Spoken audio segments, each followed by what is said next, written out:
What's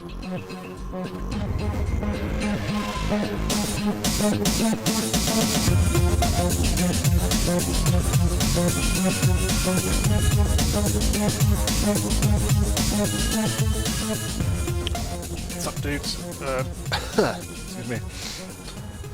I just tried to clear my throat to begin talking, and it was all claggy and full of sweets, because I've just been eating lots of sweets. So then I had a glass of water to make it all nice, and then swallowed it down the wrong hole, and ended up choking. So, hooray! That was a quality professional intro. Now, we're out here at the golf course. I want to finish this off, really. It's tricky. I want to get a bit more... What's the word? I don't really want crazy golf. But at the same time... Because, I mean, originally, if you look at sort of holes 1 and 2 and stuff, they're quite sensible. That was going to be a bridge, wasn't it? And then I started getting... Oh, ball sacks. I forgot to bring fence. Have we got any... Here. Just gonna have a look. Yeah, I originally did it as a sort of sensible, realistic golf course, but I'm thinking maybe we can go a bit silly willies on it. La la la la la la. This is episode 99. Oh yes. A few things to talk about with you children today. First off, I think I'm going to sneeze actually. Oh good, we've got loads of wood. Let's take that. Let's take that, and actually let's take that as well. Right.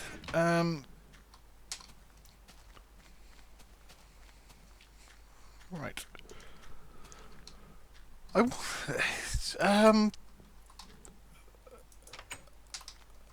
was going to talk about watching other people's videos, especially other Mindcrackers. I get.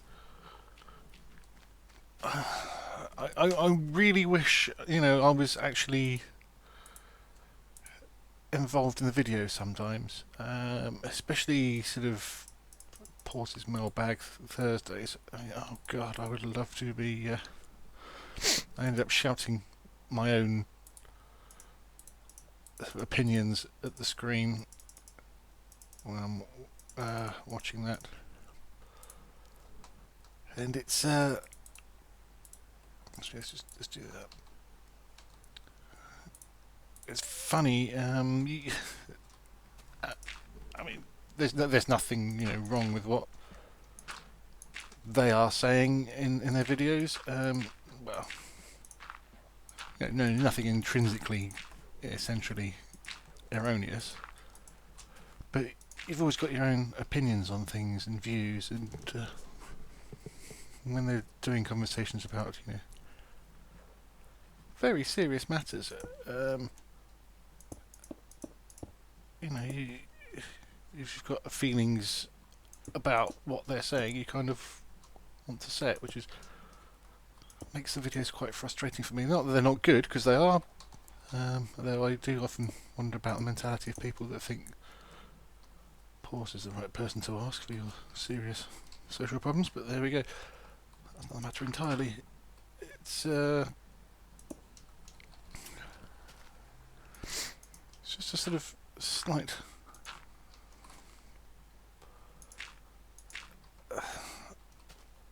I'm struggling for the words, I really am. You just feel kind of a little bit... I want to shout out the answer, but you can't. We can, but nobody's listening. So So that's fun. But what I really wanted to mention was Doc M's and by proxy. Sorry, I got the hiccups again. Just part of that drinking problem. By proxy, Good. Doc was latest video. He was making comments referring to Good's bollocks. Not referring to Good's bollocks. Referring to Good's. Oh, you. Let me get a sentence out, you bastards. Yeah, I'm struggling there.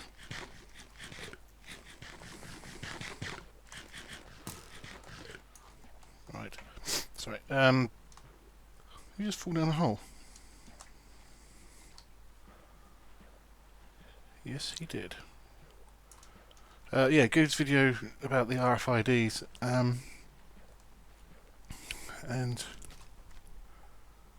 if you haven't watched either Good's video or Doc's, I advise you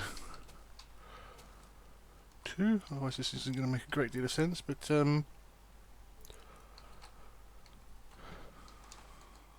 hello, what's that all about?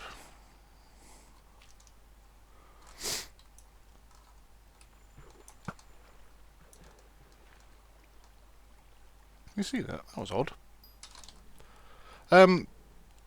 Yes, he's talking about, you know, putting RFID chips in hands and under skin and stuff. I did talk to him briefly about this on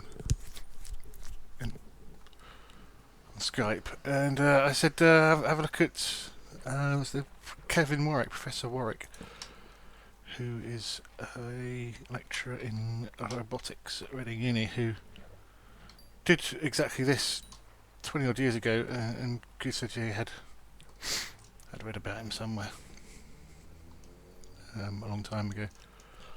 And basically what he did is he put RFIDs under his skin and his arms, and used these to do fairly mundane things like open doors and that sort of thing. If you use the London Underground often, you probably have an Oyster card, which is an RFID chip, which is connected to an account, which is essentially a pay card, pretty much. You put money in your Oyster account, and then every time, oh for fuck's sake, stay still, you shit! I should get some accuracy deductions for moving, the bastards.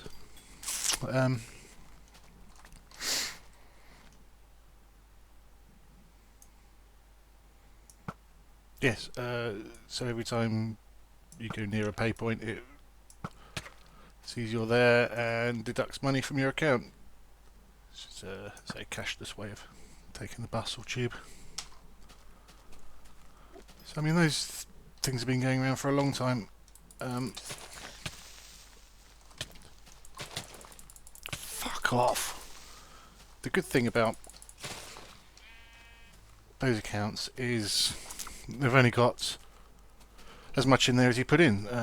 Usually about 20 odd quid or something. People, so if you do get it stolen or something, you've not lost your entire bank account.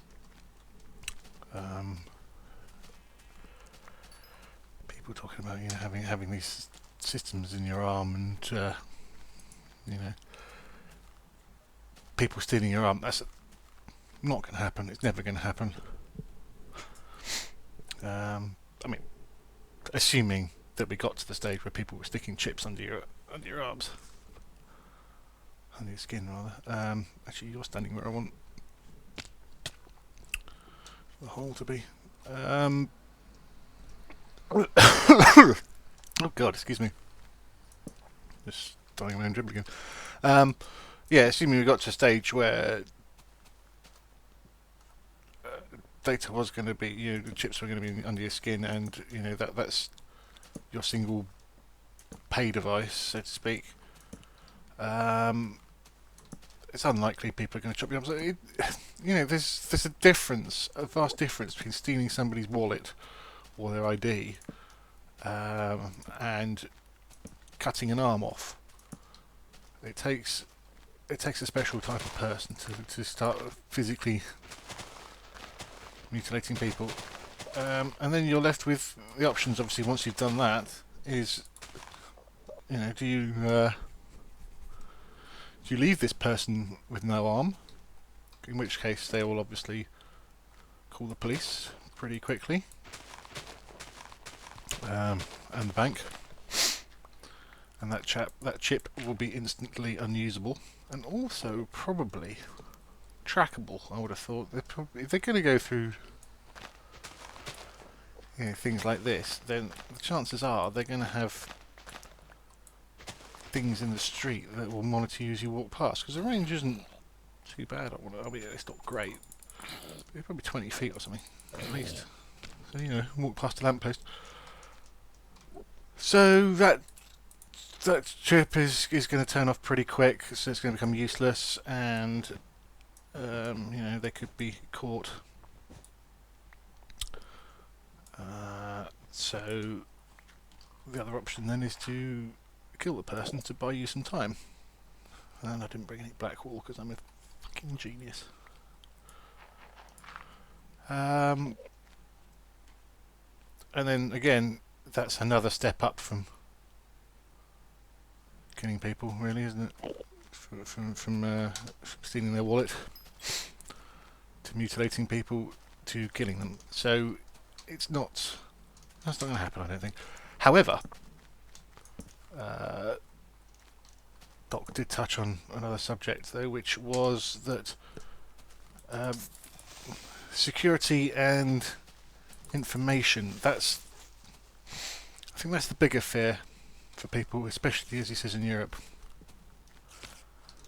It's not the people stealing it. It's what the legitimate people are doing with the information. Information is valuable. Information is unbelievably valuable. If you don't believe me, look at Facebook. Now, Facebook is primarily, originally it started off as a, see who you know around campus, but those days are long gone. Facebook is all about information, and they've got a lot of information on you, and that is why it's worth so much. That's why the shares floated at such a high value. It's because it's all private information about you, about your habits, about what you like. It's quite insidious, actually, but that's a talk for another day. What I will say, though, is these things are valuable to marketing companies, to big business. And if you've got an RFID chip on you and it's logging what you're buying, where you're buying, when you're buying, and then, as I say, they start putting things in lampposts and stuff, so it's noting where you're going. That information is extremely valuable. In the UK, we've got Nectar cards, which are, I suppose, they're sort of loyalty cards, but they're not a single store loyalty card. They're a sort of reward card for buying stuff over a large range of shops. You get points. It gives you vouchers off and stuff like that. That's all about shopping trends, knowing what you're buying, when you're buying. Store cards do a similar thing, especially in supermarkets. I was going to bring some fences when I went back, but I didn't. So I find all this quite insidious. There's discussions at the moment about car insurance companies putting in a black box in your car to monitor what you do, so that you can get cheaper insurance. Horrible, horrible, horrible thing. They're selling your private activities, and you're fairly leaving yourself open for prosecution if you should happen to, speed down a road.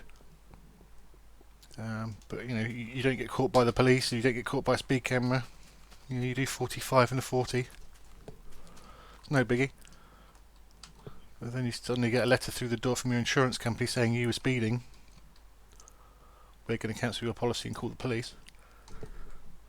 That's big infringement. Bad stuff. And yeah, you can say, oh, this is the noodlings of a paranoid delusional. I'm not one of these crazy. That was bigger than that, wasn't it? I'm not one of these crazies that thinks the spy satellites are there watching us or anything like that. It's just, it's how it goes. It's money.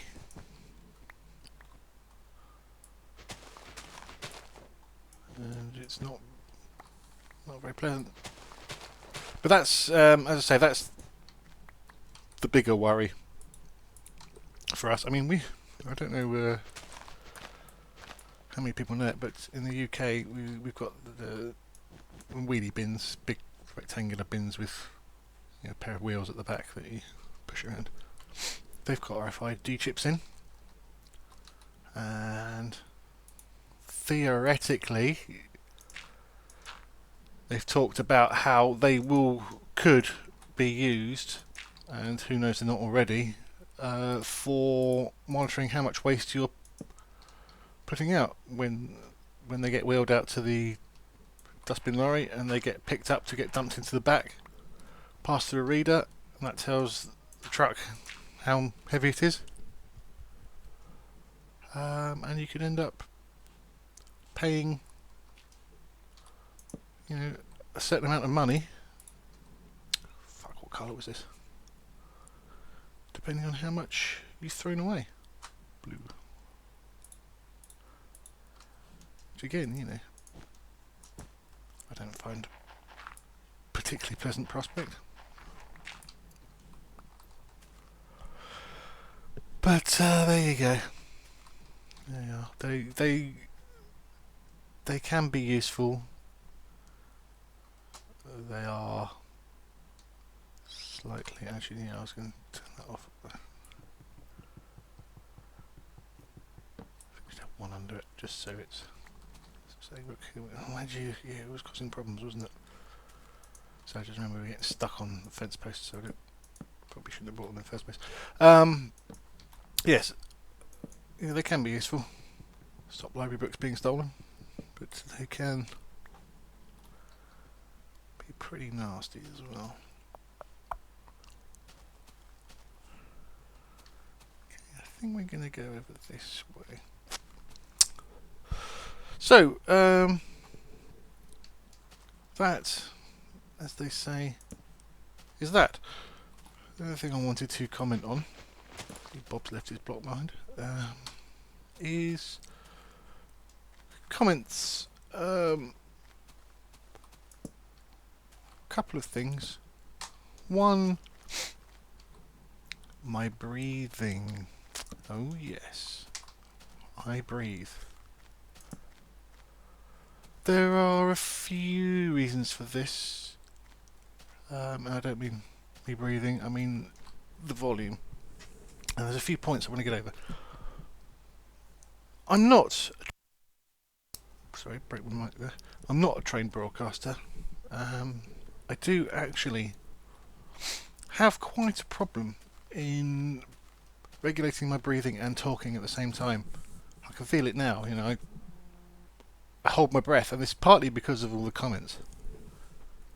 It's made me more conscious about it, which kind of means you're talking and running out of breath, and having to then breathe heavily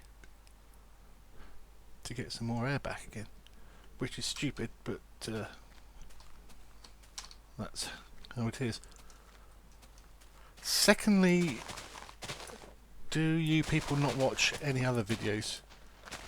Because again, we were laughing with Good about this the other day. He breathes quite heavily on his videos.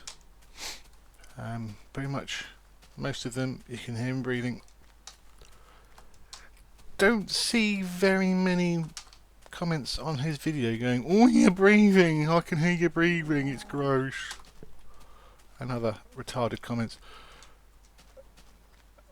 Even Golden Boy Nabris breathes quite heavily on his videos. So I don't know why I'm getting singled out quite so much. It's well, we've had a couple of theories put forward by people, but essentially is, yep, I breathe. The other reason, of course, is, as we've said 1,000 times, a lot of the time when I'm recording these videos, it's quite late at night. There's so my mic is quite close to my, actually quite close to my nose at the moment. See that? That's air going through my nose. It's not the clearest of nasal passages. It never has been. So air going through that does make some noise.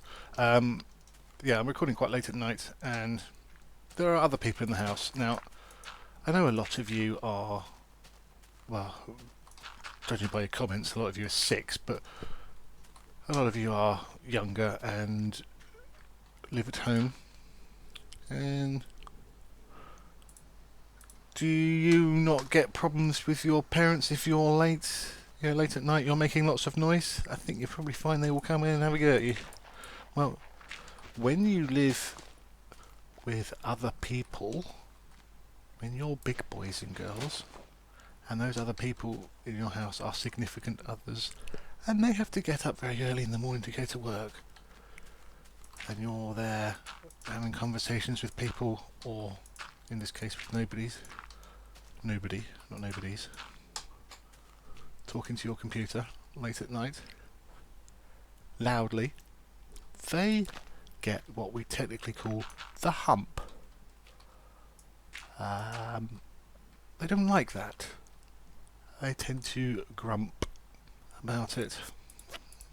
So it's what I like to call, just generally being nice. Bit of consideration for others. Look it up. So that way, because of that, the mic is very close to my face. The gain is turned up quite a lot. I'm fairly quiet. Deal with it. It's not some freaky weird thing I'm doing. It's breathing. Oh look, there's another workbench here. Oops. Everybody does it. And I don't make lots of salivary noises. Sometimes I will do that, which is just sort of swallow. Nothing freaky. I'm not doing any of this weird shit, so shut up about it. And if you really don't like it, well, you know where you can go, because it's not going to change. And yeah, talking of comments, I need to go and get some gravel. Talking of comments, some people get the arse because I'm quite rude to some people. If you like me and leave nice comments, then that's great. I like that. I will sometimes give nice comments back. That's cool. If you don't like me and leave a comment that is well thought out, well written, spelt correctly, you know, you've put some effort into it, then I will put some effort into the reply. You know, even if it's a negative reply, I don't mind. You know, don't expect everybody to like me. That's none of us do. But if you can, you know, formulate good reasons, and again, you know, don't like your voice. There's not a lot I can do about that. This is my voice. It's what I've got. And again, my personality, that's mine. Texture packs. Lack of head bobbing. Don't tell me to change these. That is feasibly rude. So I don't come round to your house and tell you what trousers you should be wearing, stuff like this, because it's wrong. It's wrong. This is how I set up my game to play my game. You are here to watch me play my game and discuss things with us and generally have a nice time. Not, you know, if I'm not playing the game how I want to play the game, then I'm not going to enjoy it, and the output is going to reflect that. So these are stupid things, but you know, if you've got valid comments you want to put forward, by all means do. And we will discuss them. If you post things like "you suck" and other similarly infantile things, and just general YouTube comments that don't contribute to anything, and yes, I am including first in this. Good God, whoever originally did that needs to be shot in the face. But the reason I leave these rude, you know, some may say abusive comments, replies rather to my comments, is hopefully, you know, I say this very optimistically, but hopefully the people that post these things might actually think about what they're posting, how rude these things are, how, you know, I don't like having, you know, abusive posts and comments. You think about how people will react to reading these things. A lot of people, I don't know whether it's anonymity of being behind the keyboard. Somebody on Reddit today actually posted a recent video by Frank, who, I'm surprised he's still going, because I remember watching him a long time ago, where he's talking about, fuck me, look at the creepers,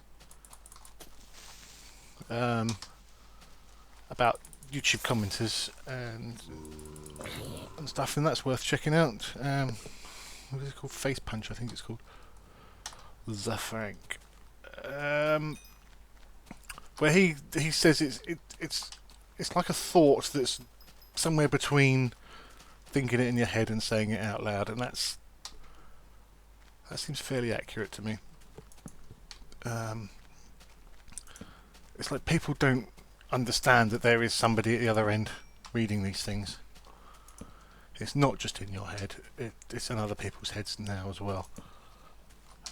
So if belittling somebody for posting a comment that's thoughtless, offensive, and generally unconstructive, if that makes them think, oh, I'm a bit of a twat, then this is a good thing. Wow. If I can stop somebody from ever doing it again, then hey, that's a miracle. And B, it's going to make YouTube a nicer place. This is what, when you get older, you realise that there's so much just general shit floating around in life that really, you know, why do people want to add to it?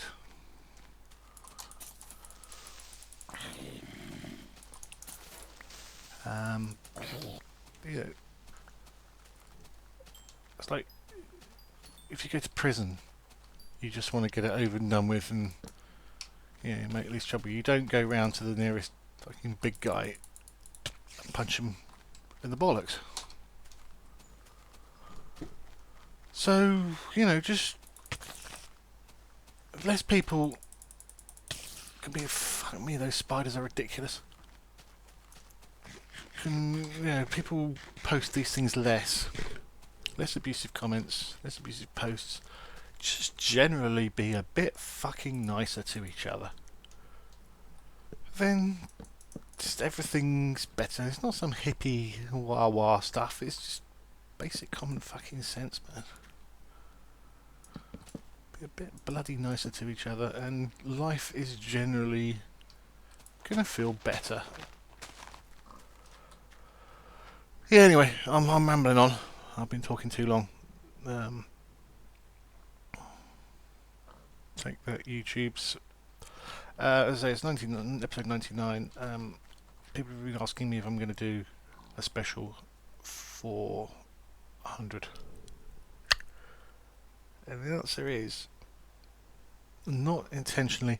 I'm hoping that I will get a long episode with this build I've got planned. That's hopefully going to be the 100. However, I'm suspecting that might be 101 and something else might happen for the 100. But I'm not especially looking for things to do for 100. It's just 100. It's no biggie. But we'll see. Anyway.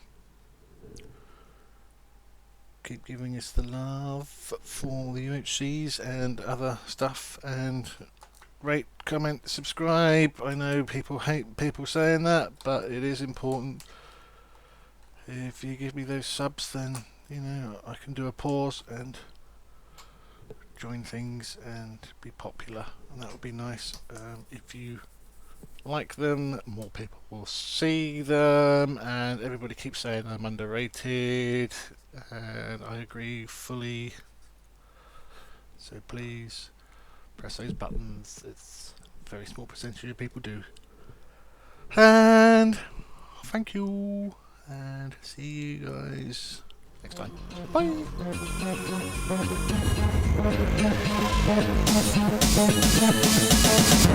Bye.